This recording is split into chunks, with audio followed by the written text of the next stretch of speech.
அதாவது அமெரிக்க எலெக்ஷன் நேரத்துல அவர் கொடுத்த முக்கிய வாக்குறுதிகள்ல முதன்மையான வாக்குறுதியா அமெரிக்க மக்கள் விரும்பி அவரை வாக்களிச்சது வந்து, நான் ஆட்சிக்கு வந்தா உலகத்தையே அமைதியா வச்சிருப்பேன், நடக்கக்கூடிய எல்லா போர்களையும் முற்றுப்புள்ளி வச்சிருவேன் அப்படின்னு சொன்னார். அதை வந்து மக்கள் வந்து அதிக அளவுல விரும்பினாங்க. அமெரிக்காவை முன்னிலைப்படுத்துவேன், அமெரிக்காவை மீண்டும் வந்து நான் பொருளாதார உயரத்துல கொண்டு போய் வைப்பேன்லாம் கொடுத்திருந்தாரு.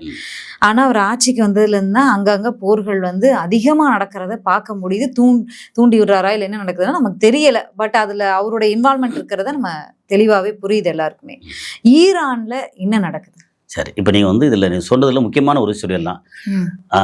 வாக்குறுதி, அதுவும் அரசியல்வாதி கொடுக்குற வாக்குறுதி. அந்த வாக்குறுதி அப்படிங்கிறனாலே ஒன்று நிறைவேற்ற முடியாது அல்லது மீறணும் அப்படிங்கிறதான் வாக்குறுதியே. நீங்க நம்ம தமிழ்நாட்டு அரசு எடுத்துக்க, இந்திய அரசு நிறைவேற்றிருக்காங்களே சார், என்ன நீங்க பேருக்கு போறவக்குள்ள நிறைவேற்ற தெரியாம அவங்களுக்கே தெரியாம நிறைவேற்றிடலாம், அது வேற விஷயம்.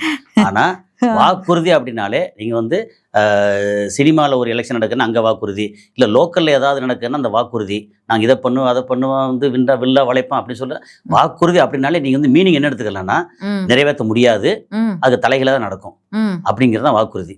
அதனால ட்ரம்ப் வாக்குறுதியும் வந்து அதுக்கு விதிவிலக்கு இல்லை. அவர் வந்து எப்படின்னா ஏதாவது ஒரு 4-5 இடத்த வந்து லேசாக போற நிறுத்திட்டேன்னு சொல்லி நோபல் பரிசு வாங்கன்னு